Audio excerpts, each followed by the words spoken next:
নমস্কার সম্মানীয় দর্শকবৃন্দ, যারা অন্নপূর্ণার যোজনায় আবেদন করতে যাচ্ছেন তো তারা দেখেছেন যে সেখানে 5 নম্বরে একটি অপশন রয়েছে যে ডিজিটাল রেশন কার্ডের ফ্যামিলি আইডি বা পারিবারিক আইডি। তো সেটা এর আগে আমরা একটা ভিডিওতে দেখিয়েছি, কিন্তু হঠাৎ করে সেই অপশনটা আপডেট হয় এবং আপডেট করে একটা নতুন অপশন চালু করে দেখতে পাচ্ছেন, click here to know your family on RC number.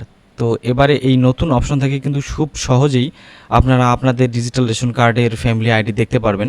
তো এটি দেখার জন্য প্রথমে আপনাকে চলে আসতে হবে যে কোনো একটি ব্রাউজারে। আসার পর দেখতে পাচ্ছেন লিখবেন যে রেশন ডাব্লুবি অথবা ফুড অ্যান্ড সাপ্লাই ডাব্লুবি লিখে সার্চ করবেন।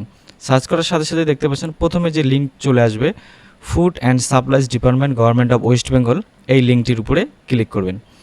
ক্লিক করার সাথে সাথে দেখতে পারবেন department of food and supplies government of West Bengal, এই পেজটি আপনার সামনে চলে আসবে। এবার এই পেজের একেবারে নিচে চলে আসবেন স্ক্রল করে, মোবাইলের ক্ষেত্রেও সেম একদম স্ক্রল করে নিচে চলে আসবেন। নিচে আসলে দেখতে পাচ্ছেন স্পেশাল সার্ভিসেস এর আন্ডারে বেশ কিছু অপশন রয়েছে। তো এখান থেকে দেখতে পারবেন ভেরিফাই রেশন কার্ড বলে একটা অপশন রয়েছে, এখানে ক্লিক করবেন। ক্লিক করার পর একটু অপেক্ষা করবেন। তার পরবর্তী পেজে দেখতে পারবেন এই পেজটি আসবে চেক রেশন কার্ড স্ট্যাটাস বলে। তো এখানে আগে এই অপশনটা ছিল না, click here to know your family RC number. তো এখানে এটা নতুন যোগ করা হয়েছে, আগে শুধু এই নিচের যে অপশন সেটা ছিল, তারপর মাঝখানে এটা কাজ করছিল না, আবার আজকে নতুন করে এই অপশনটা দিল। তো এখান থেকে এই যে দেখতে পাচ্ছেন ক্লিক হেয়ার, এখানে ক্লিক করবেন। তারপর পরবর্তী পেজে গেলে আমরা দেখতে পারবো এরকম একটা অপশন চলে আসবে এবং সেখানে দেখতে পাচ্ছেন রেশন কার্ড নাম্বার।